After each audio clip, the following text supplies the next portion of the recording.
নমস্কার, আমি শুভ। আপনারা দেখছেন জিটিভি, দ্রুত হচ্ছে সবার সাথে।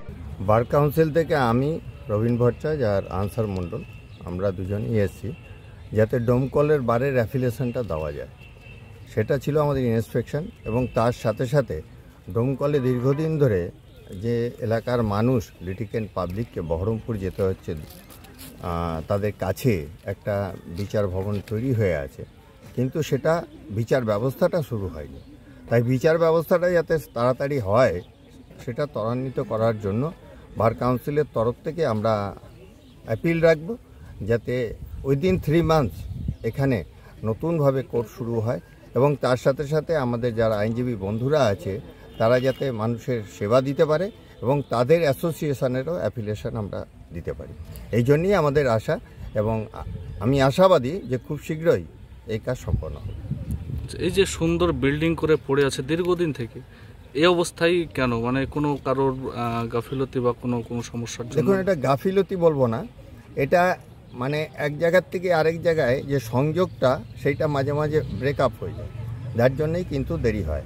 এখন যিনি জেলা জজ এসছেন তিনি এই সংযোগটা তাড়াতাড়ি করছেন এবং যিনি আমাদের জোনাল জজ আছেন তিনিও চাইছেন তাড়াতাড়ি হোক, আর সেই জন্যেই কিন্তু সবাই আসছে দেখছেন। এবং আমরা বার কাউন্সিলও এসে পৌঁছেছি। কেন যে যখনই একটা কোর্ট উদ্বোধন হবে তার একটা বার অ্যাসোসিয়েশনও থাকতে হবে, তো তার যাতে অ্যাফিলিয়েশন না থাকে তাহলে সেই বার অ্যাসোসিয়েশনের মূল্য থাকবে না, সেই জন্য আমাদের আশা।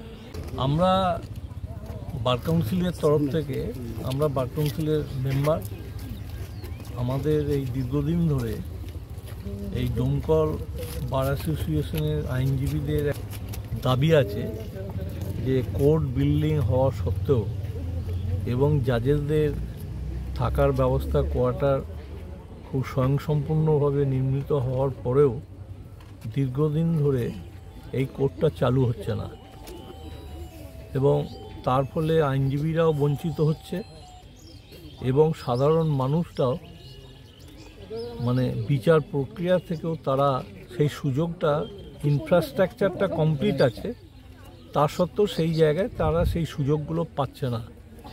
সুতরাং আমরা বার কাউন্সিল স্ট্যাটুটরি বডি, আমরা এই ইন্সপেকশন করার পর আমাদের প্রথম দায়িত্ব হচ্ছে আমাদের জেনারেল কাউন্সিল মিটিংয়ে আমরা ডোমকল বার অ্যাসোসিয়েশনকে অ্যাপ্লিকেশন দেওয়া এবং সরকারের কাছে, মাননীয় আইনমন্ত্রীর কাছে আমরা আবেদন করব এবং জুডিশিয়ালি মাননীয় চিফ জাস্টিস এবং জোনাল জজ জাস্টিস মান্তা আছেন, তার কাছে আমরা অনুরোধ করব যাতে খুব শীঘ্রই জুনিয়র জাজ এবং অ্যাডিশনাল ডিস্ট্রিক্ট জাজের কোর্টটা উদ্বোধন হয়। বেশ কিছুদিন আগে জেলার যিনি বিচারপতি এসেছিলেন পরিদর্শনে, তিনি বলে গিয়েছিলেন যে খুব তাড়াতাড়ি কাজ শুরু হবে, সে মতো কি কোনো কাজ শুরু হয়েছে? এখন কাজ শুরু হয়েছে, কারণ ডিস্ট্রিক্ট জাজ যিনি এসেছিলেন তার কিছুদিন আগেই বার কাউন্সিল এবং ডোমকল বারের যারা কর্মকর্তা তারা সেই জায়গায় দেখা করেছিলেন এবং সেখানে চিফ জাস্টিসের সাথে কথাবার্তা বলে ওনারা ডিস্ট্রিক্ট জাজকে অ্যাডমিনিস্ট্রেটিভ একটা ডিরেকশন দিয়েছেন। সেই বেসিসে উনি দেখে গেছেন, ওনার রিপোর্ট এরপরে চিফ জাস্টিসের কাছে যাবে, সরকারের কাছে যাবে। আমরা আশা করছি উইদিন 3 মান্থসের মধ্যে জোনাল জাজের কোর্টটা ওপেন হবে। আপনারা এতক্ষণ দেখছিলেন জিটিভি, দ্রুত হচ্ছে সবার সাথে। জিটিভির আরও নতুন নতুন খবরে আপডেট পেতে এক্ষুনি লগ ইন করুন www.gtblivenews.com।